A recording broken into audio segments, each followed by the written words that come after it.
Guys, I want you to think of the most memorable person you've ever met. Now I want you to tell me what makes that person so memorable. When you think of that person, what comes to mind? Let me know in the comment section below, guys. I'm just curious.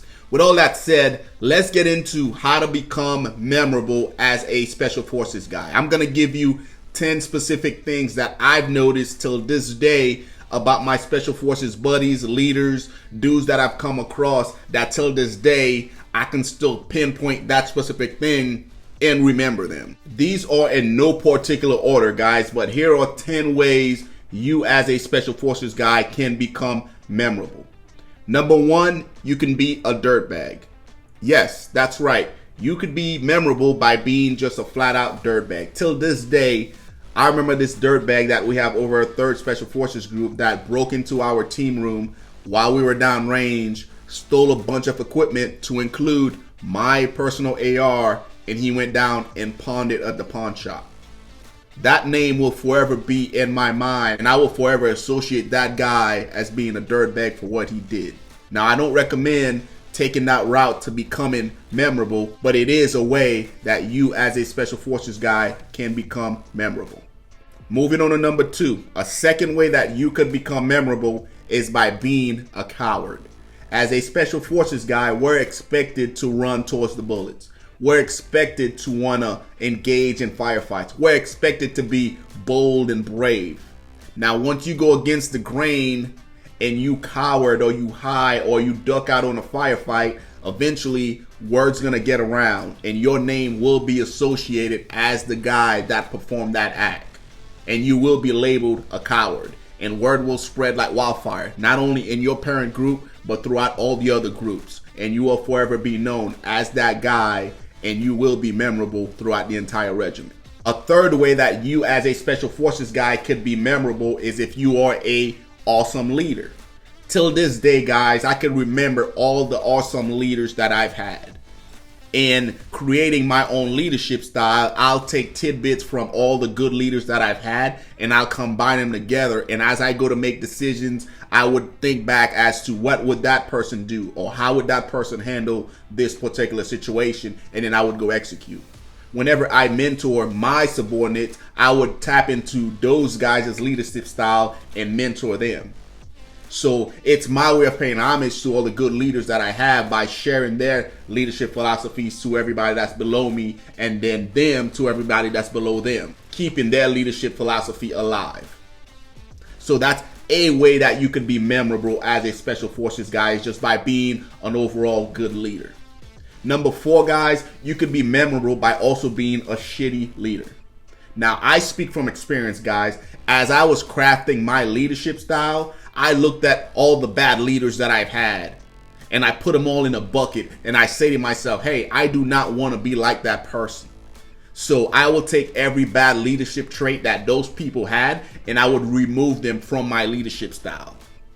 Now, what a shitty way to be remembered, guys. If you are a shitty leader, trust me, you might not recognize it, but once you leave the regiment and people run into you in the Walmart or Lowe's and they turn around and go the other way, or they don't want to talk to you, that should tell you right there what type of leader you were. Another way you as a Special Forces guy could be memorable is if you are shitty when it comes to physical fitness. I remember back in 2012, we were deployed to Afghanistan and we were running commandos at that point, and we went on a 24-hour out. And I'm talking about we were on this hellacious freaking infield to where we walked at least 10 hours. That kid who was attached to us, his responsibility was to be able to pick up enemy frequencies when they're talking on their walkie-talkies and communicate the message to us. So he had this big backpack with a big radio and antenna sticking all out of it. And we're going up this mountain and this kid just freaking passed out to where he couldn't move anymore. Of course, him being an American, him being attached to us, you know, we can't leave him behind. But the fact that he wasn't in good physical fitness shape just threw off the entire mission. It slowed us down. It exposed us to enemy fire.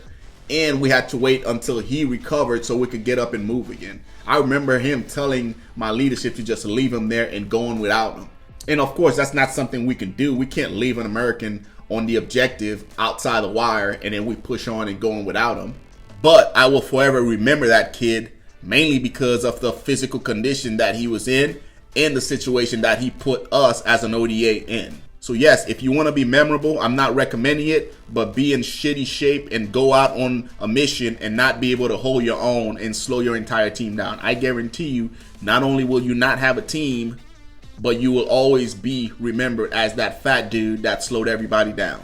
Let's move on to number 6. As a Special Forces guy, you can also be memorable by just being weird. Now, if you're an 18 Delta, you know what I'm talking about. Now, granted, most of these guys are 18 Deltas, and all the regular SF dudes that aren't Deltas, they're all over at first group, right? So, yes, that's another way that you can be memorable, guys. It's just by being a weird individual.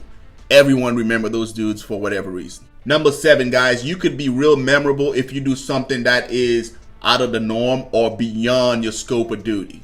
For example, a guy is deployed, he gets blown up, loses a leg, and then he returns to duty after getting his legs amputated, and now he's running and gunning with the rest of the Active Duty Green Berets that has 2 legs. That's something extraordinary.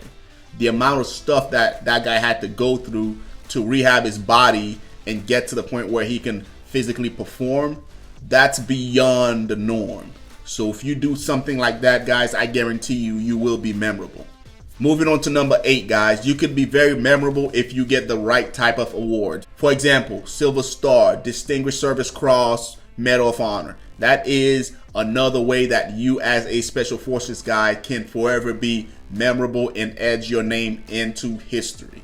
Number 9, guys, you could be real memorable if you're just a funny dude, right? A funny, outgoing guy that everyone wants to be around. I know a couple of those dudes. Until this day, my phone rings and I see who it is, I'll pick up, right? Because he's just an overall good dude, good energy, always trying to make people laugh, and just has overall good intention. Moving on to number 10, guys, you could be very memorable if you are very, very helpful as a Special Forces guy. If you have any other ways that you think that soldiers, Special Forces guys, fathers, daughters, son could be memorable, share it in the comment section below, guys. I appreciate you guys watching, and I'll see you guys in the next one.